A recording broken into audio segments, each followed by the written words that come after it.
So my name's Jessica. I am a mental health counselor working towards being an addictions counselor.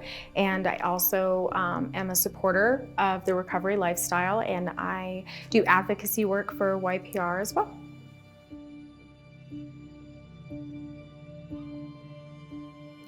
I think watching several family members and friends struggle through their substance use and addiction, and then reach recovery as well.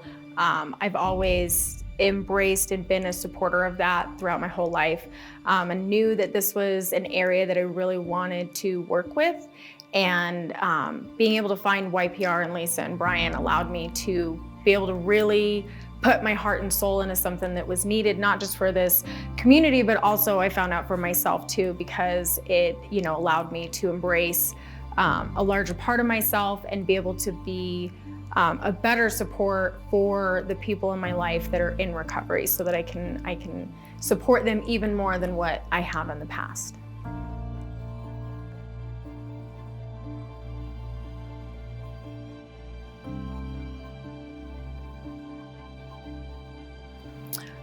So I think the biggest thing that I figured I could offer as support was love and understanding. I didn't always do it right throughout my whole life, but I knew that I always tried to just be there for them and be as supportive in whatever it is that they needed, but also knowing where that line was for them between what they wanted versus what they needed, and being able to be a firm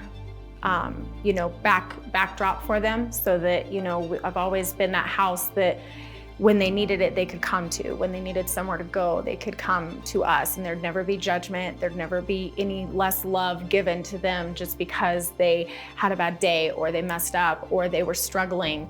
I always wanted and always want to be that rock for anybody that I love that's going through any type of struggle. But with addiction and substance use, it is even a bigger struggle because so many people judge it, and I don't want that. I want my love and my house and my help to always be judgment-free for them.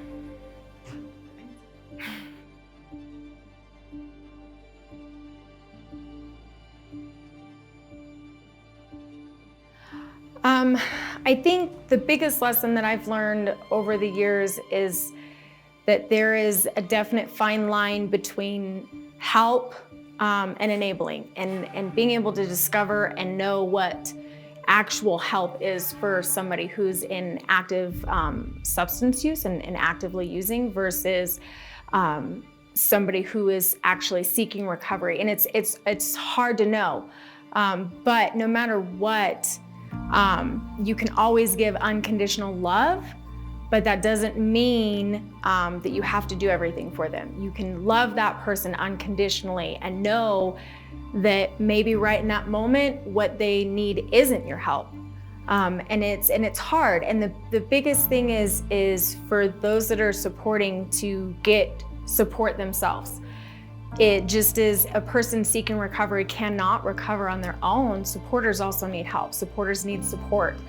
They need that extra help, and that person is always going to be that person. They don't stop being who they are just because they are struggling and because they're using. It's just they're sick and they need love, but that can come in many forms, and making sure that you understand what they need versus what they want, and getting the support yourself to be able to support them.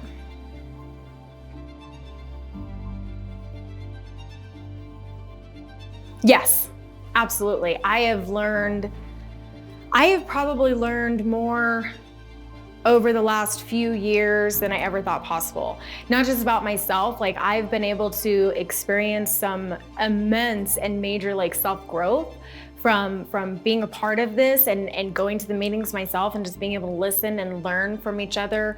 The school and my education and everything I'm going through for the classes for my license with addiction counseling has been so eye-opening to the disease aspect of it, but not only that, being able to, I think, connect even more with my loved ones that are in recovery right now and going through that. I've been able to understand a lot more and be able to let go of so much that I didn't think I was holding on to, but like little by little, so much is let go. And I've been able to connect deeper with the people in my life that are in recovery. And I couldn't have asked for anything more than that. And just the understanding and the knowledge I have and being able to let go of my own bias and stigmas that I didn't realize I had before now.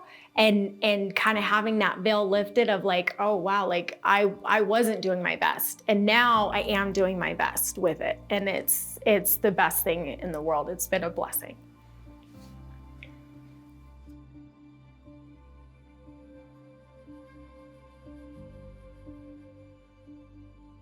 That it's possible, and that it is freeing.